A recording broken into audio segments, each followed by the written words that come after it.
অর্জিত যে আমরা একটা অন্তর্বর্তীকালীন সরকার পেয়েছি, সেই অন্তর্বর্তীকালীন সরকার মাত্র ক্ষমতায় বসার সাথে সাথে সে রাষ্ট্রকে পুনর্গঠন করবে, রাষ্ট্রের বিভিন্ন ক্ষয়ক্ষতিগুলো পূরণ করবে, রাষ্ট্রকে পুনরুজ্জীবিত করবে, রাষ্ট্রের মানুষের বাক স্বাধীনতা দিবে, আমাদের সমস্ত জনগণের নিরাপত্তা প্রদান করবে।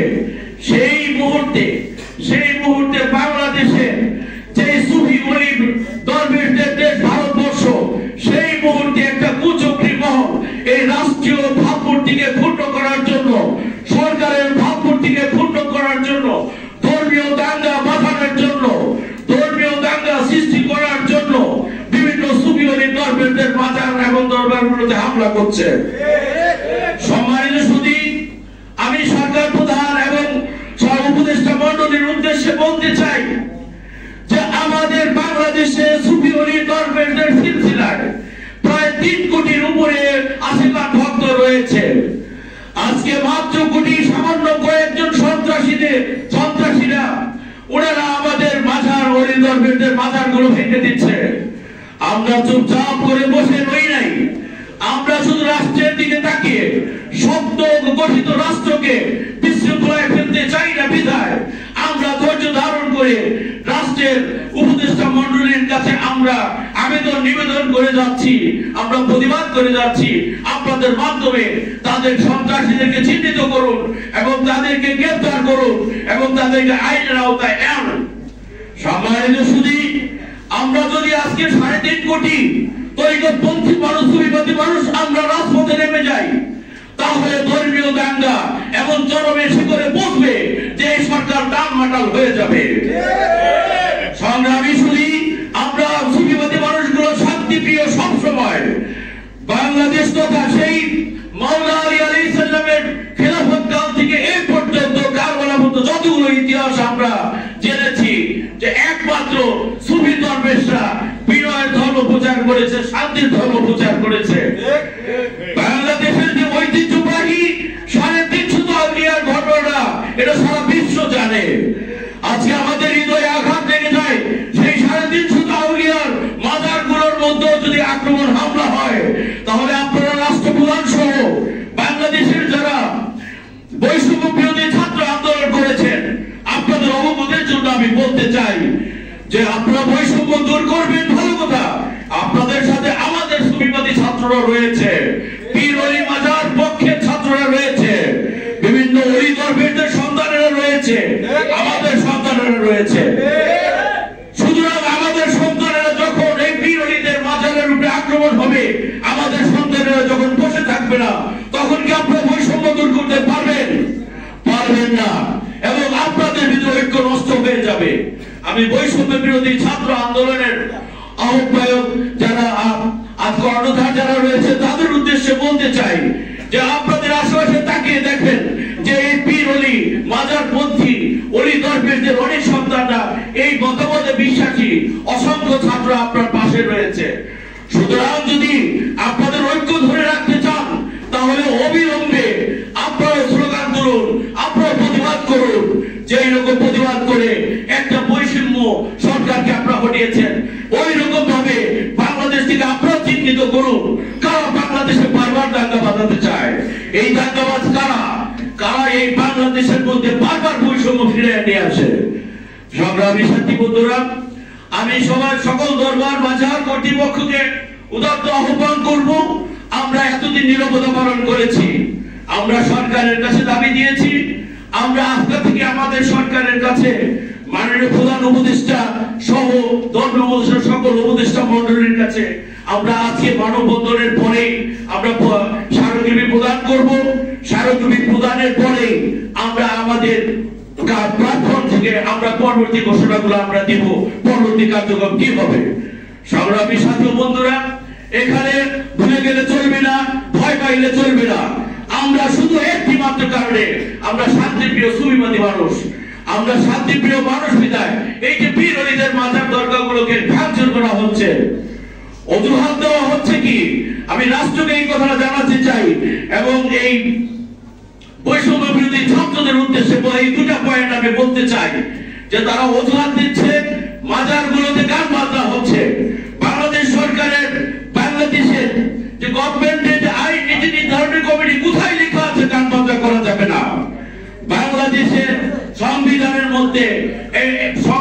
মধ্যে সমস্ত জায়গায় গান বাজনাকে কোথাও তো হারাম করা ঘোষণা করা হয় নাই। এটা সাংবিধানিক অধিকার। যদি সংবিধানে থাকে, আপনারা যখন সাংস্কৃতিক অনুষ্ঠান করলেন বৈষম্য বিরোধী ছাত্ররা, আপনারা যখন প্রতিবাদে নামলেন, তখন তো নারী পুরুষরা ছিল, আমাদের মেয়ে ছেলেরাই ছিল রাজপথে।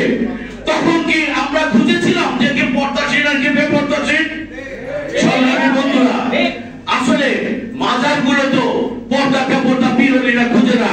মাজার গুলোতে ওলি দরবেশরা কখনো মানুষের মধ্যে ভেদাভেদ করে না।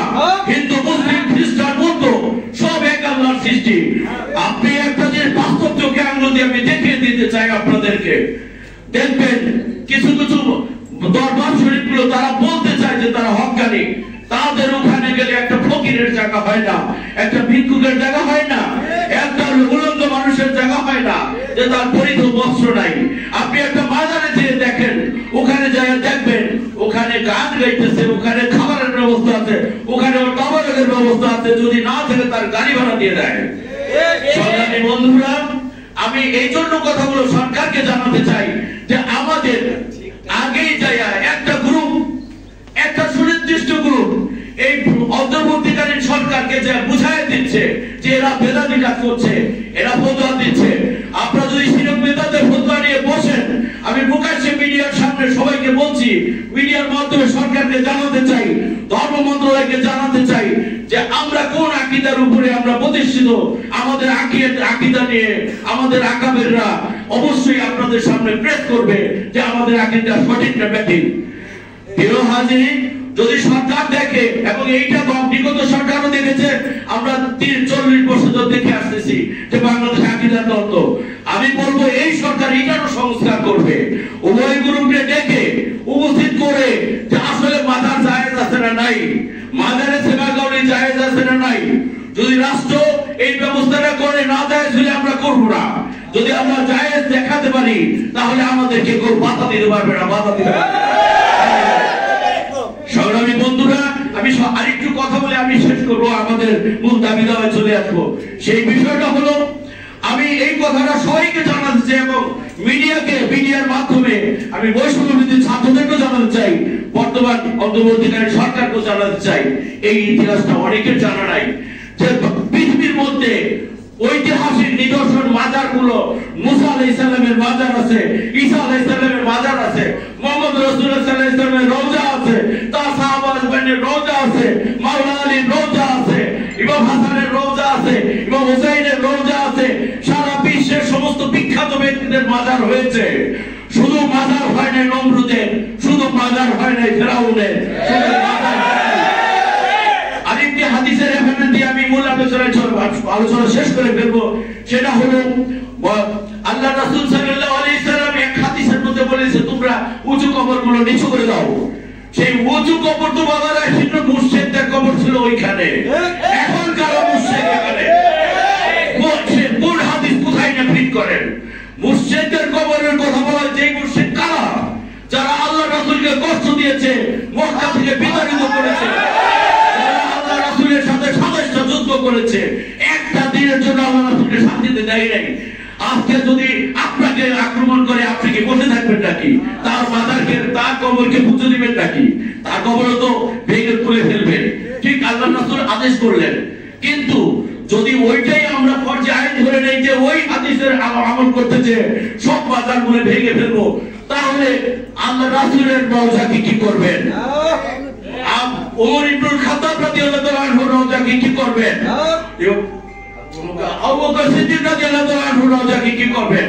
আসলে ফতোয়াবাজি করে শান্তি পাবেন না। আমরা ফতোয়ার কিতাব পড়েই এসেছি। আমি সর্বশেষে যেটা বলবো, বাংলাদেশে যার ওসিলায় সিন্নি খাইলাম, মোল্লা চিনলাম না। আমরা কোন মোল্লার ওসিলায় সিন্নি খাইছি? সেই মোল্লা হলো তিনজন চারটা আউলিয়া, শাহজালাল শাহ কোরআনী আমিনী রহমাতুল্লাহ আলাইহি। গতকালকে দেখলাম সেই শাহপুরান মাজার শরীফে হামলা হচ্ছে। শাহপুরান মাজার একটা নির্লজ্জতার একটা সীমা থাকা দরকার। এই শাহজালাল এবং শাহপুরান মাজারের টাকা কারা খায়? একজন সুন্নি মৌলবীর পেটে যায় না। এটা আপনারা খোঁজ দিয়ে দেখেন, ওইখানে মাদ্রাসায় তাদের মতাদর্শের হোক না করো, আমাদের কোনো আপত্তি নাই। এতিমখানার মানুষ খায়, সে এতিমের কোনো জাত নাই, এই জন্য আমরা বিরোধিতা করি না। কিন্তু যারা খাচ্ছে মাজারের টাকা, তারাই যদি আমার মাজার ভাঙার আন্দোলন করে, এত বড় নির্লজ্জতা কোথায় রাখি, কোথায় রাখি, কোথায় রাখি? আমাদের দাবি সমূহ আমরা মাননীয় সরকার